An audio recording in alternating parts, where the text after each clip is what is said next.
আসসালামু আলাইকুম ওয়া রাহমাতুল্লাহ। প্রিয় দিনী ভাই বোনেরা, আজকের এই ভিডিওতে আমরা সূরা ইয়াসিনের শেষ পর্ব অর্থাৎ 7 নম্বর মুবিনের পরের যে আয়াতগুলো আছে 78 নম্বর আয়াত থেকে 83 নম্বর আয়াত পর্যন্ত সহিভাবে পড়া ও মুখস্থ করার নিয়ম সম্পর্কে আলোচনা করব ইনশাআল্লাহ। পূর্বের পর্ব বা মুবিনগুলো যদি না পেয়ে থাকেন বা না দেখে থাকেন তাহলে ডেসক্রিপশন বক্স অথবা আই বাটনে ক্লিক করে দেখতে পারেন। তাহলে আসুন আমরা শেষ পর্বের 78 নম্বর আয়াত থেকে 83 নম্বর আয়াত পর্যন্ত সহিভাবে পড়ার চেষ্টা করি। বিসমিল্লাহির রহমানির রহিম।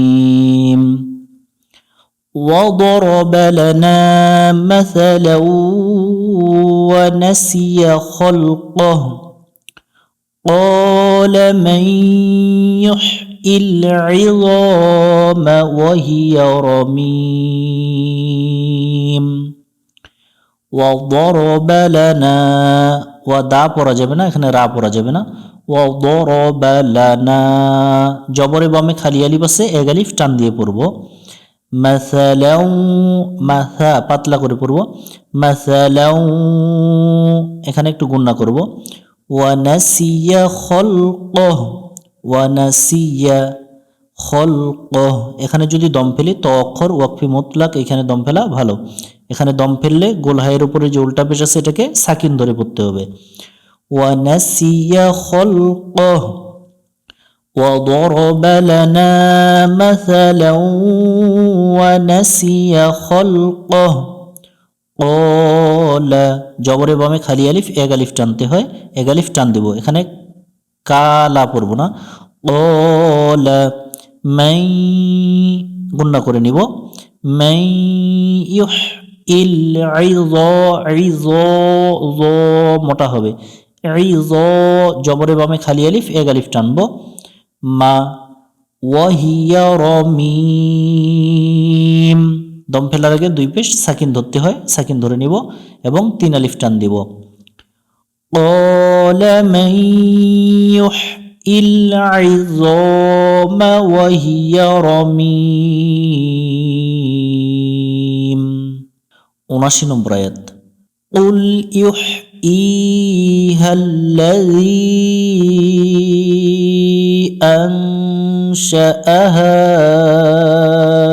أول مرة وهو بكل خلق عليم قل এখানে একটু মোটা করব আমরা, কুল পাতলা করব না। কুল ইউহ এখানে উহ পড়া যাবে না, ইউহ লম্বা হা খেয়াল করে উচ্চারণ করব। ইউহ ই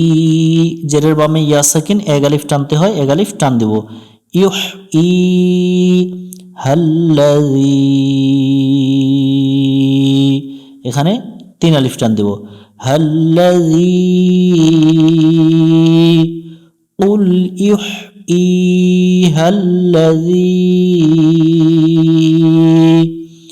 আন এখানে গুণনা করে নিব, আন পড়া যাবে না। নুনটাকে বাংলায় অনেক স্বরের মতো উচ্চারণ করব। আনশাআহা হাটাতে তিন আলিফের টান দেব, উপরে তিন লেখা আছে। আনশাআহা আউওয়ালা মাররাহ এখানে দম ফেললে গোলতাটা হা হয়ে যাবে এবং নিচে যে দুই জের আছে দুই জেরকে সাকিন ধরতে হবে। আউওয়ালা মাররাহ ওয়াহুয়া বিকুল্লি তাড়াতাড়ি ওয়াহুয়া বিকুল্লি খলকিন খাল পড়া যাবে না, খলকিন আলিম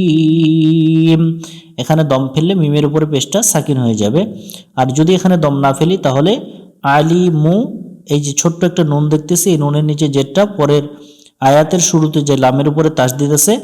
এটার সাথে এটা মিলিয়ে পড়তে হবে, অর্থাৎ নিল্লাজি পড়তে হবে। আর যদি এখানে দম ফেলি তাহলে আলিম দম ফেলবো, নুনটাকে বাদ দিয়ে এখানে আল্লাজি পড়তে হবে। قل يحييها الذي أنشأها أول مرة وهو بكل خلق عليم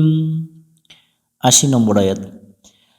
الذي جعل لكم من الشجر الأخضر نارا فإذا أنتم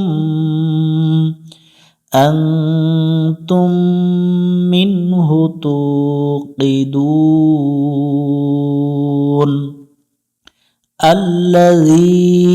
জেরের বামে ইয়া সাকিন এক আলিফ টানতে হয় এক আলিফ টান দিয়ে পড়ব আল্লাযী জাআলা আইন অক্ষর একটু গলা চিপে উচ্চারণ করব জাআলা লাকুম মিমের উপর তাসদীদ আছে গুণনা করে নিব লাকুম মিনাশ শাজারিল আখদরি দা পড়া যাবে না আখদরি মিনাশ শাজারিল আখদরি না জবরে বামে খালি আলিফ এক আলিফ টান দিব রং এখানে রান পড়া যাবে না এবং গুণনা করে নিতে হবে না রং ফাইযা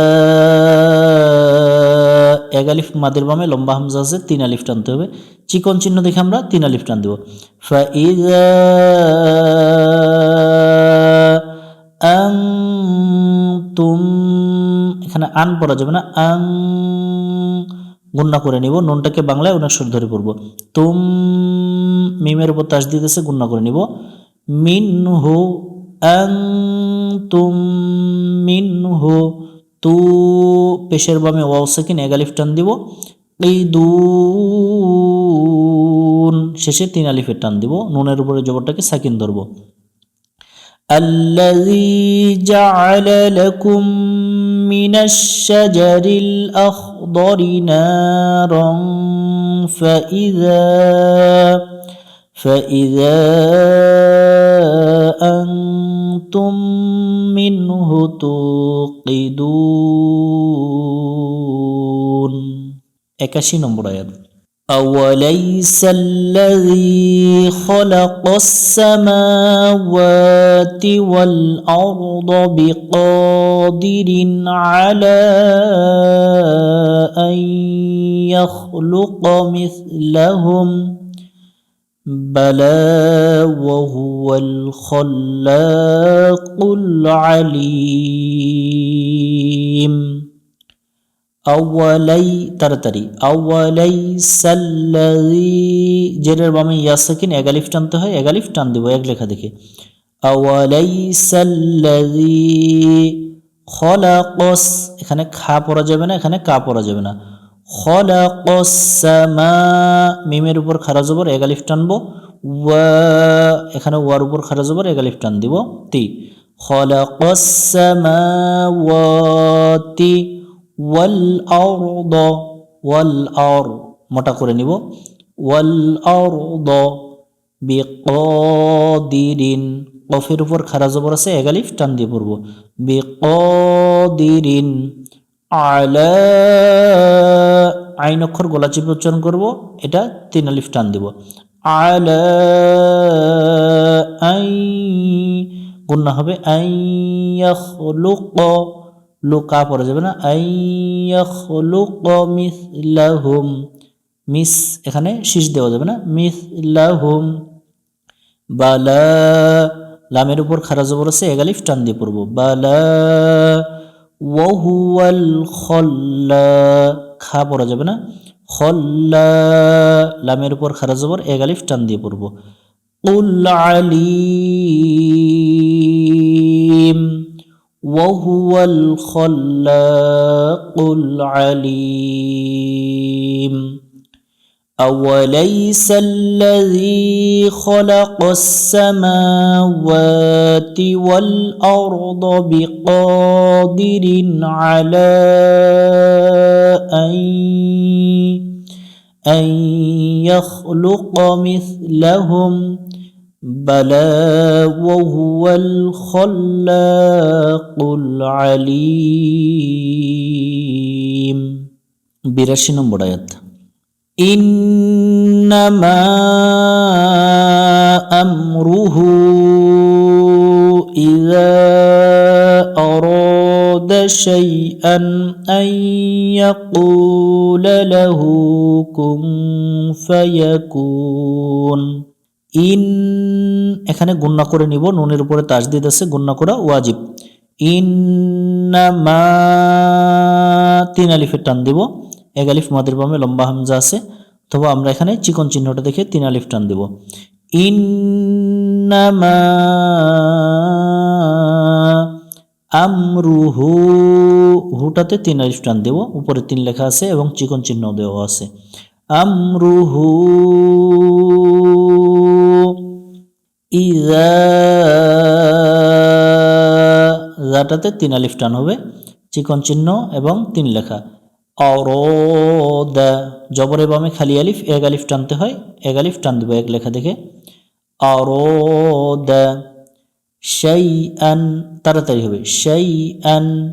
আই আই একটু গুণনা করতে হবে ইয়াকু পেশের বামে ওয়াও সাকিন এক আলিফ টান দিব লা আইয়াকুলা লাহু হায়ের উপর উল্টা পেশ এক আলিফ টানতে হয় এক আলিফ টান দিব লাহু কুন কুন পড়া যাবে না কুন ফায়াকুন এক আলিফ মাদের বাম এখানে আরদি সাকিন আছে তিন আলিফ টান দিব নুনের উপরে পেশটাকে সাকিন ধরে নিব ইন্নামা আমরুহু ইযা আরাদা শাইআন আন ইয়াকুলা লাহু কুন ফায়াকুন 83 নম্বর আয়াত সূরা ইয়াসিনের শেষ আয়াত فسبحان الذي بيده ملكوت كل شيء وإليه ترجعون এখানে কলকলা করতে হবে বাইরের উপরে সুকুন আছে হায়ের উপর খারা জবর এক আলিফ টানতে হবে নাল্লাযী জেরের বামে ইয়া সাকিন এক আলিফ টান দেব এক লেখা দেখে ফাসুবহানাল্লাযী বিয়াদিহি হায়ের নিচে খারাজের এক আলিফ টান হবে এক আলিফ টান দেব বিয়াদিহি মালাকু পেশের বামে ওয়াও সাকিন এক আলিফ টান দেব তো মালাকুতু কুল্লি শাইইউ এখানে একটু গুণনা করব শাইইউ ওয়া ইলাইহি তুর এখানে একটু মোটা হবে তুরজাউন শেষে তিন আলিফে টান দেব ফাসুবহানাল্লাযী বিয়াদিহি মালাকুতু কুল্লি শাইইউ ওয়া ইলাইহি তুরজাউন সম্পূর্ণ ভিডিওটি দেখার জন্য ধন্যবাদ আজকের এই ভিডিওতে আমরা সূরা ইয়াসিনের শেষ পর্ব অর্থাৎ ৭৮ নম্বর আয়াত থেকে ৮৩ নম্বর আয়াত পর্যন্ত সহিভাবে পড়া শিখলাম সূরা ইয়াসিন বেশি বেশি করে আমল করার চেষ্টা করবেন ভিডিওটি ভালো লাগলে বন্ধুদের মাঝে শেয়ার করতে ভুলবেন না এরকম শিক্ষণীয় ভিডিও পেতে আমাদের চ্যানেলটি সাবস্ক্রাইব করে পাশে থাকবেন দেখা হবে পরবর্তী কোনো পর্বে আসসালামু আলাইকুম ওয়া রাহমাতুল্লাহ